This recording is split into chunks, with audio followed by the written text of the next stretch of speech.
It was meant to be a triumph, a marble palace on the Newport cliffs, built at a cost greater than the price of the Titanic herself. Every block of stone, every carved panel, every formal garden path was planned to announce the arrival of a family whose fortune seemed unshakable. Yet within a single season, the world that created Miramar collapsed, leaving its new owner alone in halls that had been designed for celebration, not silence. When Miramar rose in the early 20th century, it represented the height of American confidence. George and Widener intended it to stand among the grand houses of Europe, a place where art, wealth, and social authority could coexist in perfect order. But history intervened. The Titanic tragedy claimed both George and his young son, ending the very legacy Miramar had been built to display. This palace, constructed with resources that could have funded entire towns, became a monument to loss rather than achievement. The story of how a house so costly and so carefully conceived became forgotten begins with the Widener ambition that shaped it. The Widener story begins far from Newport. It begins in the industrial neighborhoods of late 19th century Philadelphia, where streetcars, steel mills, and expanding rail lines offered fortunes to men who understood how rapidly American cities were changing. Peter Orell Brown Widener,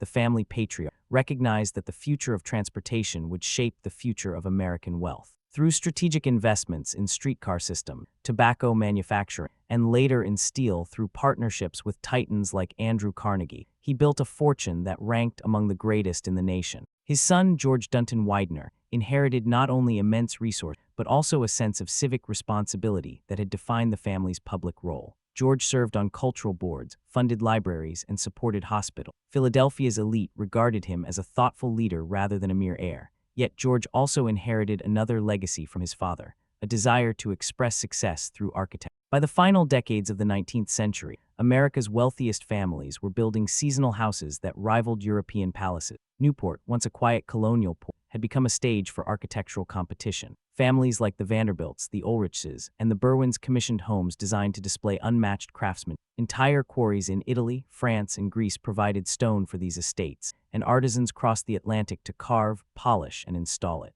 George Widener visited Newport frequently with his wife, Eleanor, and their children. The couple attended dinners at the Breakers, garden parties at Marble House, and concerts at the Elms. They saw what wealth could build on the cliffs above the Atlantic, but George wanted something different. He was not drawn to the overly theatrical interiors favored by some of his contemporaries. He preferred restrained French classicism, harmonized proportions, and serene symmetry. These tastes had been shaped by repeated trips to France. While touring the royal estates outside Paris, George became particularly moved by the Grand Trianon at Versailles. Constructed for King Louis XIV, it combined marble, formal gardens, and understated elegance. George felt that its clarity of design matched his own architectural ideas. He returned to the United States with a vision to create an American interpretation of that quiet royal retreat, a house built not for ostentation, but for refinement. The Widener fortune made such an idea possible. Their resources were on a scale that allowed them to commission projects without concern for cost. George and Eleanor already funded restoration work in Philadelphia, supported the arts, and donated extensively to civic institutions.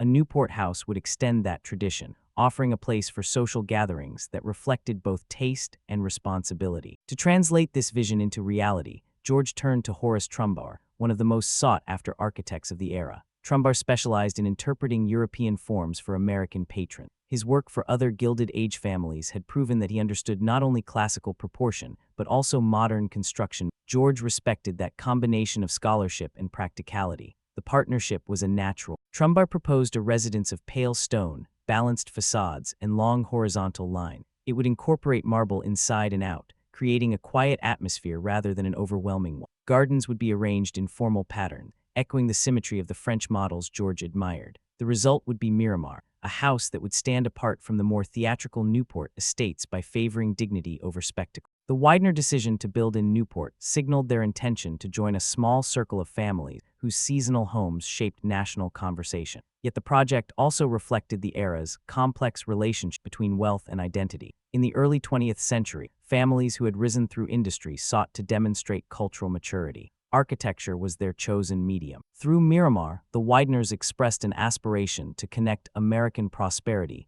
with European artistic heritage. As plans progressed, the house became more than a summer residence. It became a symbol of the Widener family's hopes for the next generation, especially for George's eldest son, Harry. Educated, widely traveled, and deeply admired, Harry was expected to inherit not only the family fortune, but also the cultural responsibilities that came with it. Miramar would be part of that inheritance, a place for Harry to host future gatherings, to support the arts, and to continue the Widener role in American public life. The foundation of Miramar, both literal and symbolic, rested on this blend of ambition, wealth, and cultural intention. To understand how the house evolved, we turn to the next layer of the story, the shaping of family identity across continents and generations. By the opening years of the 20th century, the Widener name carried weight in both American finance and American culture. Their collections of books, painting, and rare manuscripts placed them among the nation's leading patrons of the arts. Much of this collecting energy traced back to George's father,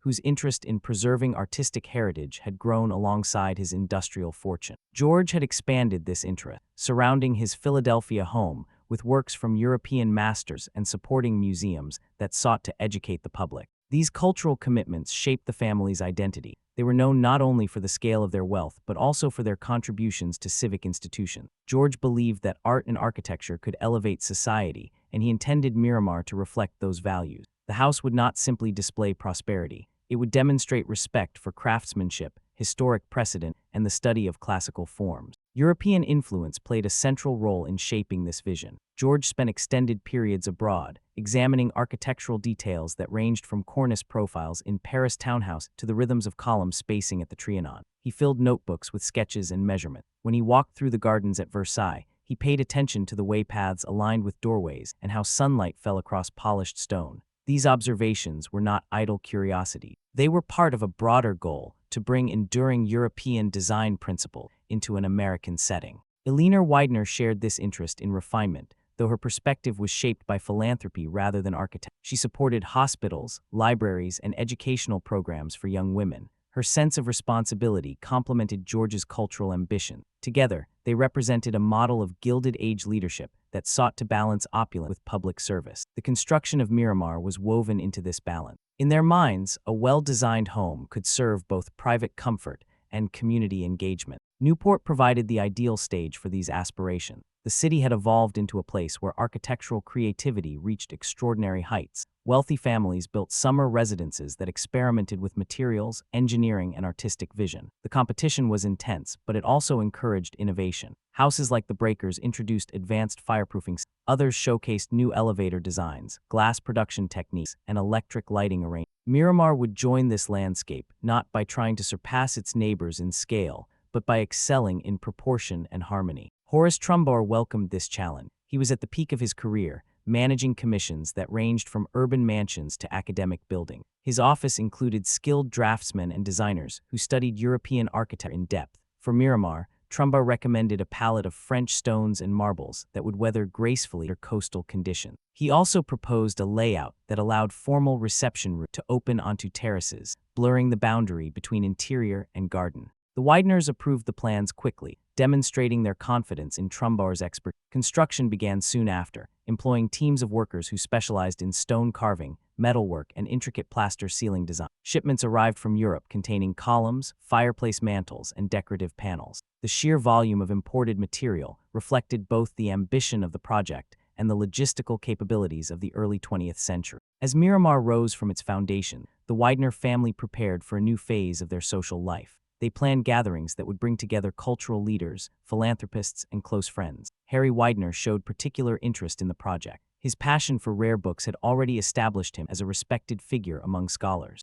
Miramar would give him an elegant setting for literary discussions that blended scholarship with hospitality. The house became, in many ways, a symbol of generational continuity. It was intended to outlast the shifting fortunes of the industrial era and to serve as a stable home for a family that valued both progress and tradition. The optimism surrounding its construction mirrored the optimism that marked the United States at the time. Economic expansion, technological innovation, and rising cultural confidence all contributed to a sense that the future would be bright. But history rarely follows the course families expect. As the final stonework was completed and the last garden paths were laid, the Wideners prepared for a voyage that would alter everything. The next chapter of Miramar's story unfolds through its architecture, yet the choices made in design cannot be separated from the lives that shaped it. When Horace Trumbauer began shaping Miramar, he approached the project with a sense of discipline that set it apart from the more theatrical Newport estates. His guiding principle was clarity. Every elevation, every terrace, and every interior sequence reflected a commitment to proportion and structural harmony. Trumbauer understood that the Widener family did not want a spectacle. They wanted a residence that translated French classical ideals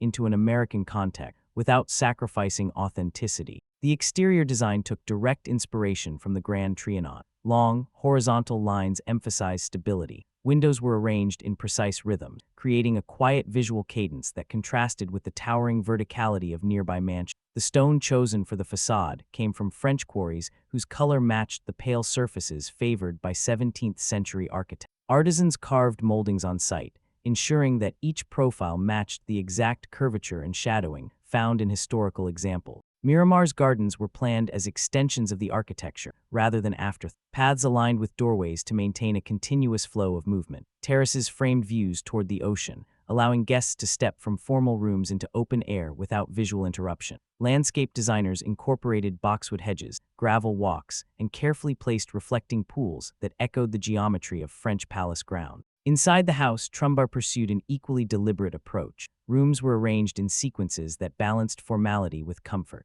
The central hall, often referred to as the heart of Miramar, was constructed with polished marble surfaces that captured light without overwhelming the eye. Columns and pilasters framed the space, creating a sense of order that reinforced the architectural vocabulary exterior. The reception rooms continued this language. Decorative panels were carved by European craftsmen who traveled specifically for the project. Ceiling designs drew upon classical motifs, but they avoided excess. Instead, they emphasized measured repetition and symmetry. Fireplaces were constructed from imported marble blocks chosen for their color consistency and structural soundness. Many were modeled after pieces found in Parisian hotels particuliers, reflecting George Widener's admiration for French domestic architecture. One of Trumbauer's triumphs at Miramar was the integration of modern engineering with classical aesthetics. Steel framing, concealed behind stone and plaster, allowed for larger rooms and wider spans than traditional masonry alone could support.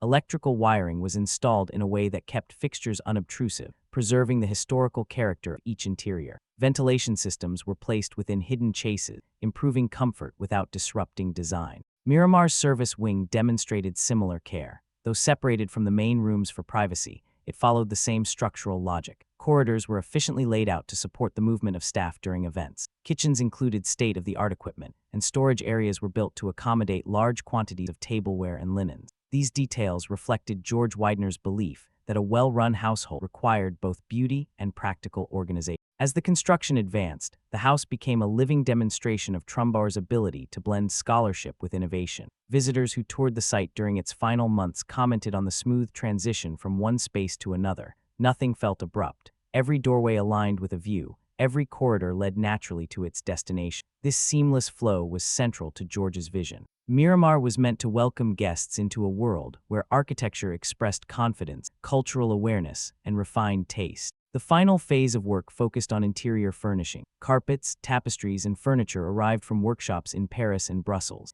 These pieces were selected not for extravagance, for quality. Upholstery followed authentic patterns, and textiles were chosen for their historical accuracy. Together, they created an environment that allowed modern life to function within a setting shaped by traditional principles. Miramar's architectural precision reflected the Widener family's values. It was a place where French influence, American engineering, and personal aspiration converged. Yet the design also hinted at the emotional stakes that surrounded the project. This palace was built with the expectation of long continuity, a physical foundation for the future generations of a family at its height. How those expectations unfolded is seen most clearly when examining the house in its completed state, with each room fulfilling a purpose that went beyond appearance. By the time Miramar reached completion, it stood as one of the most carefully organized residences in Newport. Its layout revealed a deep understanding of how movement, ritual, and hospitality shaped life in a Gilded Age household. Every room, from the grandest hall to the quietest study,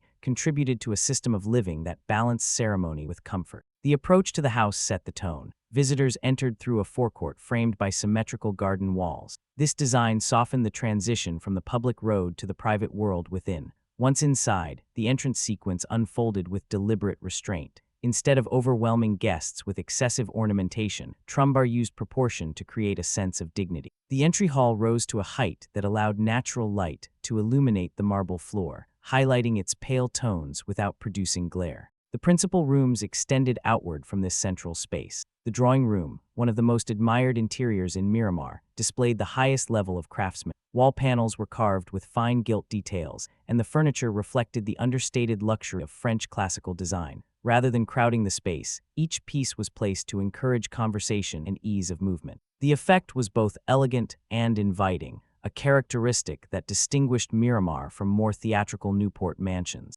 Another significant room was the dining hall. Trumbauer designed it to seat large gatherings without sacrificing acoustic clarity or sight line. Imported stone fireplaces anchored the space, while mirrors positioned above them reflected candlelight during evening meals. These reflective surfaces created a soft glow that enhanced the room's architectural lines. The dining hall overlooked the gardens, allowing events to flow naturally from indoor formalities to outdoor gatherings. Private family spaces maintained the same attention to detail. Libraries and studies were furnished with dark woods, leather upholstery, and built-in shelving designed to accommodate rare books and manuscripts. George and Harry Widener, both dedicated bibliophiles, required these rooms to be both functional and secure. Their collections included first editions, illuminated manuscripts, and early printed works whose preservation demanded stable environmental conditions. Trumbauer's engineers ensured that airflow and temperature remained consistent, a forward-looking choice for a private residence of the era.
Upstairs, the bedroom suites showcased refined comfort. Rather than replicating the opulence of public rooms, these spaces emphasized tranquility. Soft colors, carved moldings, and carefully selected textiles created an atmosphere suitable for rest. Each suite included dressing rooms and private baths fitted with modern plumbing, a significant convenience during a time when many older Newport houses still relied on partial retro. One of Miramar's most admired architectural features was the long gallery that connected several parts of the house. This corridor served both aesthetic and functional purposes. It provided a climate-controlled space for displaying paintings and decorative arts while also linking rooms used for entertaining. Its length, combined with its consistent rhythm of windows and pilasters, created a sense of continuity that reinforced the house's overall design language. The grounds contributed just as much to the estate's identity as the architect. Formal garden beds arranged in geometric patterns echoed the traditions of French palace landscape. Gravel paths traced straight axes that aligned with the house's central doors and windows, creating sightlines that guided guests through the property.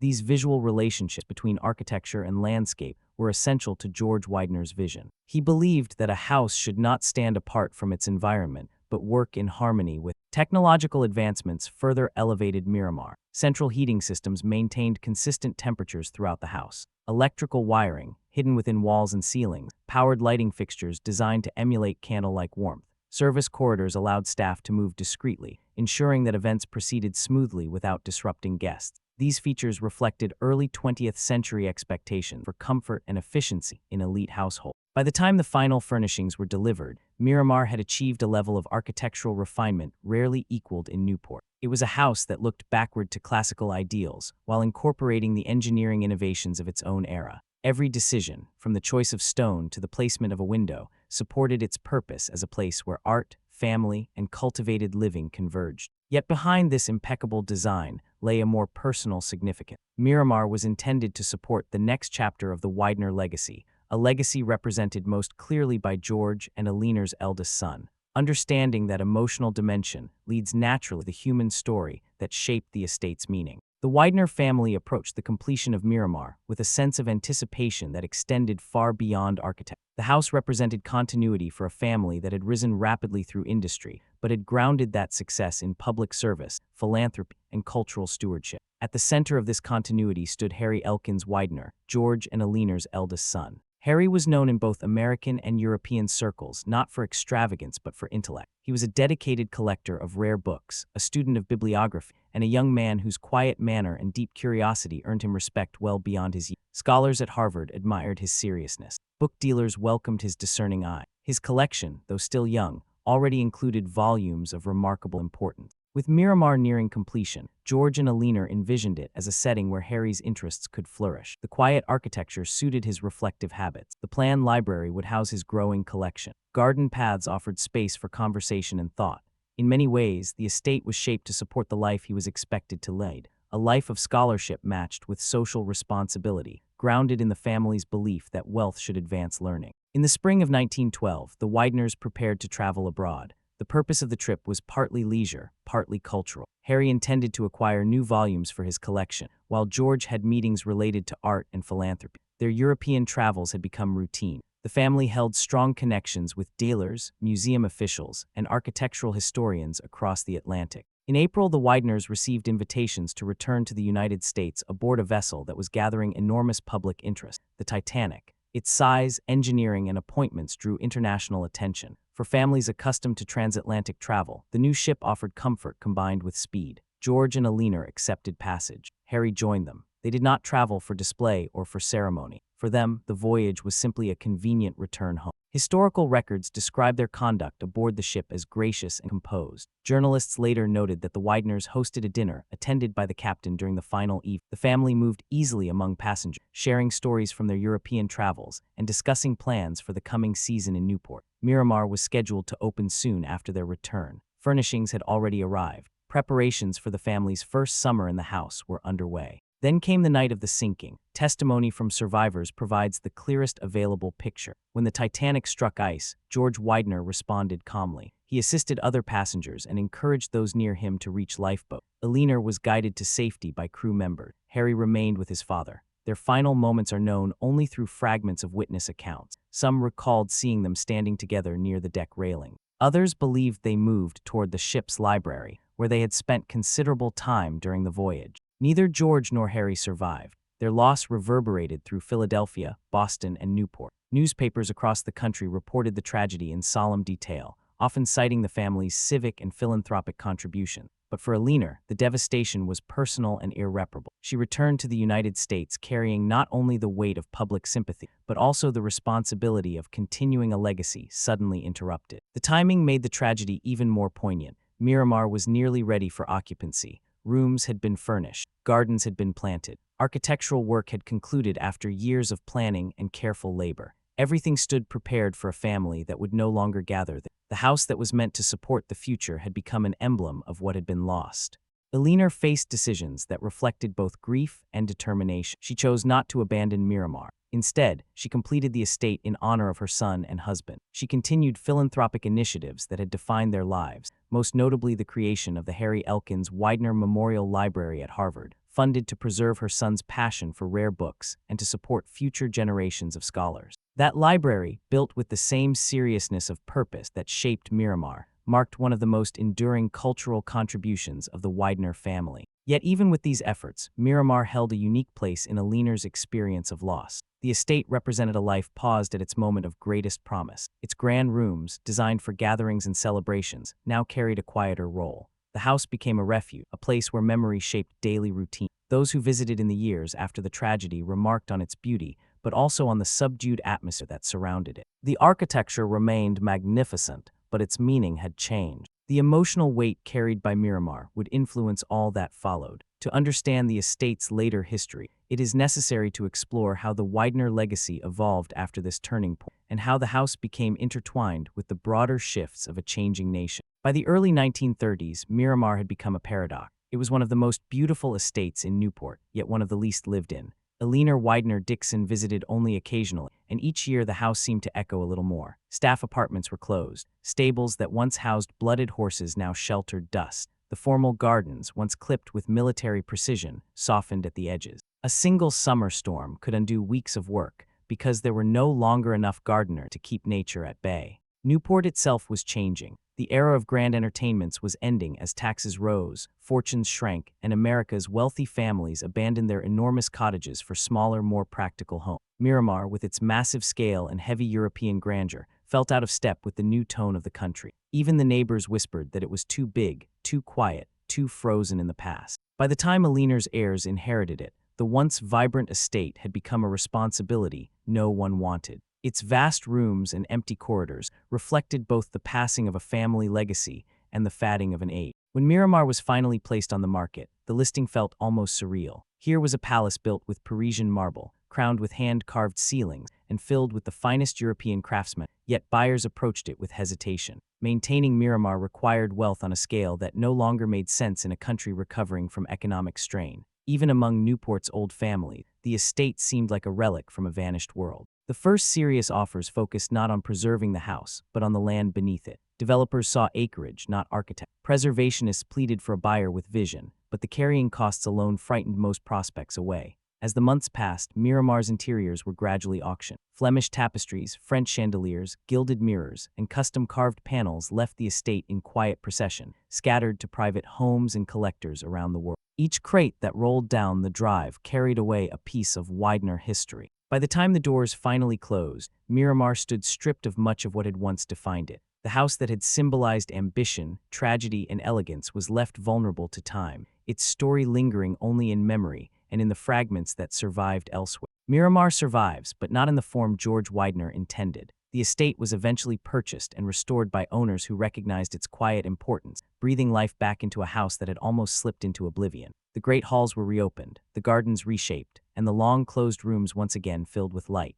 Yet even with this revival, Miramar carries a sense of absence. Walking its corridors, one feels the weight of what was lost and the immense ambition behind its creation. Newport has changed around it. Many of the great cottages have become museums or event venues, their original families long gone. Miramar remains one of the few still in private hands, a survivor of an era defined by extremes of wealth, taste, and tragedy. Its story is not simply architectural, it is emotional, marked by dreams undone and legacies interrupted. Today, the house stands as both a masterpiece and a reminder that even the grandest visions can be reshaped by history. Miramar's marble staircases and sweeping lawns still catch the morning light, but the echoes within its walls tell a quieter, more poignant story. A house built to declare triumph endures instead as a testament to fragility, memory, and the fleeting nature of the Gilded Age. In the decades following Eleanor Widener's passing, Miramar passed through multiple owners, each grappling with the practical demands of a house built on an almost unimaginable scale. By the mid-20th century,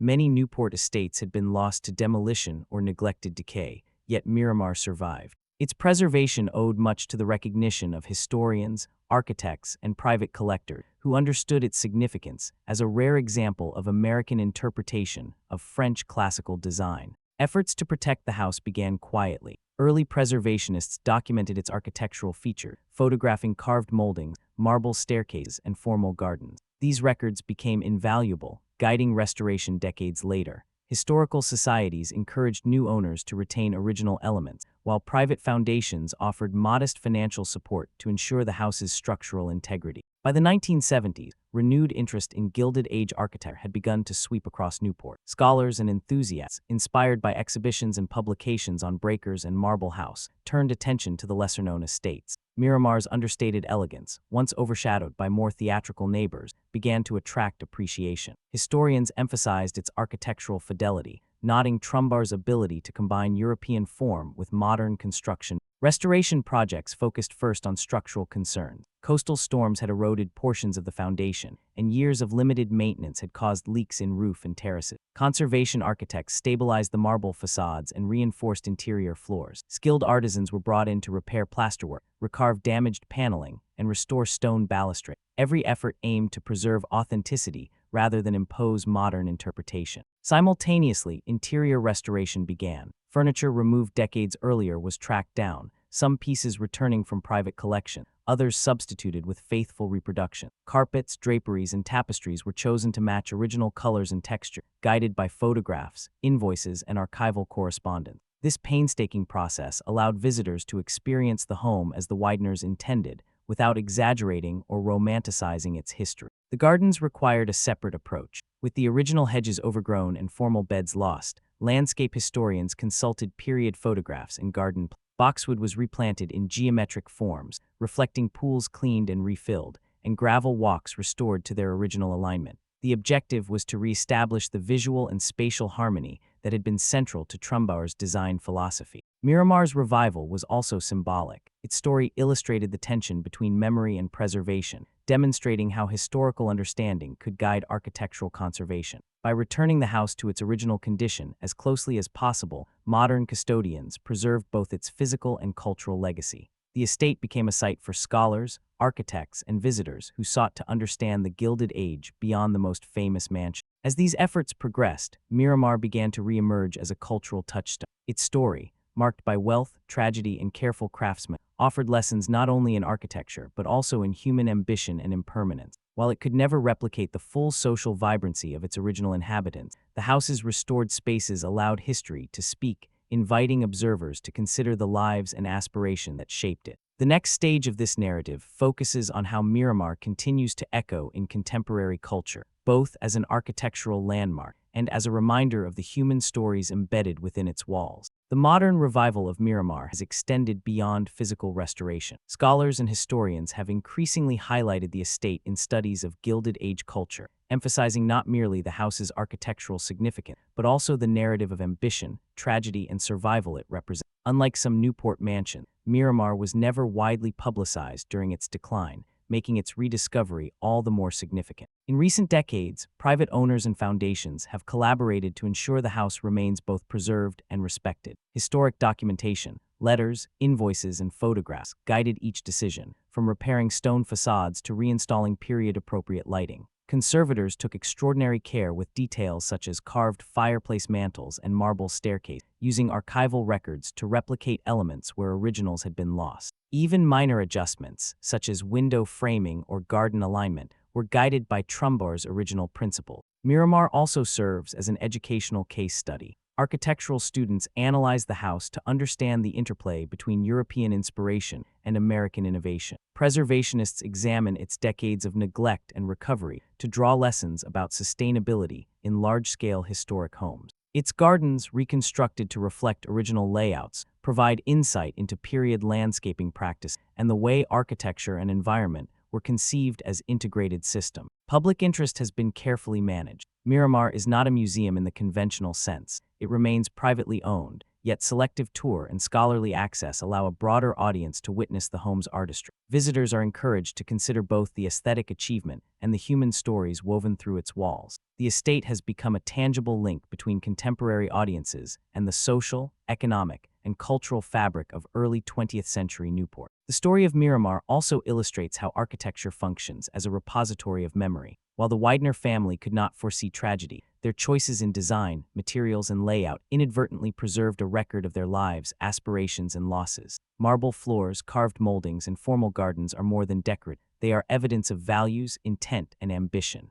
In preserving them, modern caretakers ensure that these lessons endure. Miramar's survival reinforces a broader narrative about Gilded Age estates. While many were demolished, neglected, or stripped bare, the palace's restoration demonstrates the importance of foresight, documentation, and scholarly engagement. Its story bridges past and present, showing that historical architecture is not merely a backdrop for human events but a participant in those events, shaping experience, memory, and interpretation. Even in the 21st century, Miramar retains its quiet grandeur. The house, once nearly forgotten, now stands as a testament to ambition, artistry, and resilience. Its presence reminds observers that the legacy of the Gilded Age is neither static nor inevitable. Preservation requires awareness, dedication, and a willingness to honor both material achievement and human narrative. Miramar's story offers lessons that extend beyond architecture. It illustrates how human ambition, wealth, and taste intersect to produce creations of extraordinary beauty, and how fragile those achievements can be when confronted by history. The house, conceived as a sanctuary for culture, family, and refinement,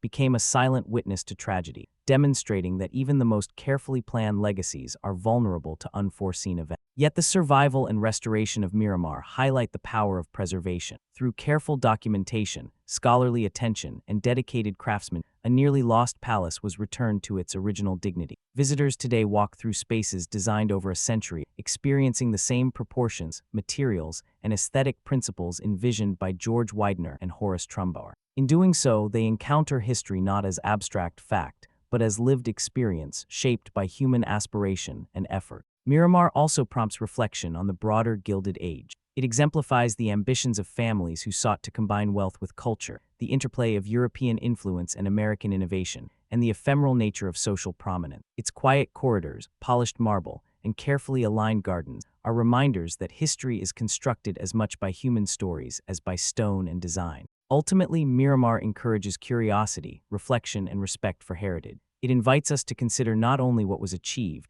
but also what can be preserved for future generations. The palace may have once symbolized wealth and power, but today it stands as a bridge between past and present, a testament to the enduring lessons of ambition, loss, and resilience. If this story expanded your understanding of America's Gilded Age, thank you for watching and for keeping history alive one house at a time.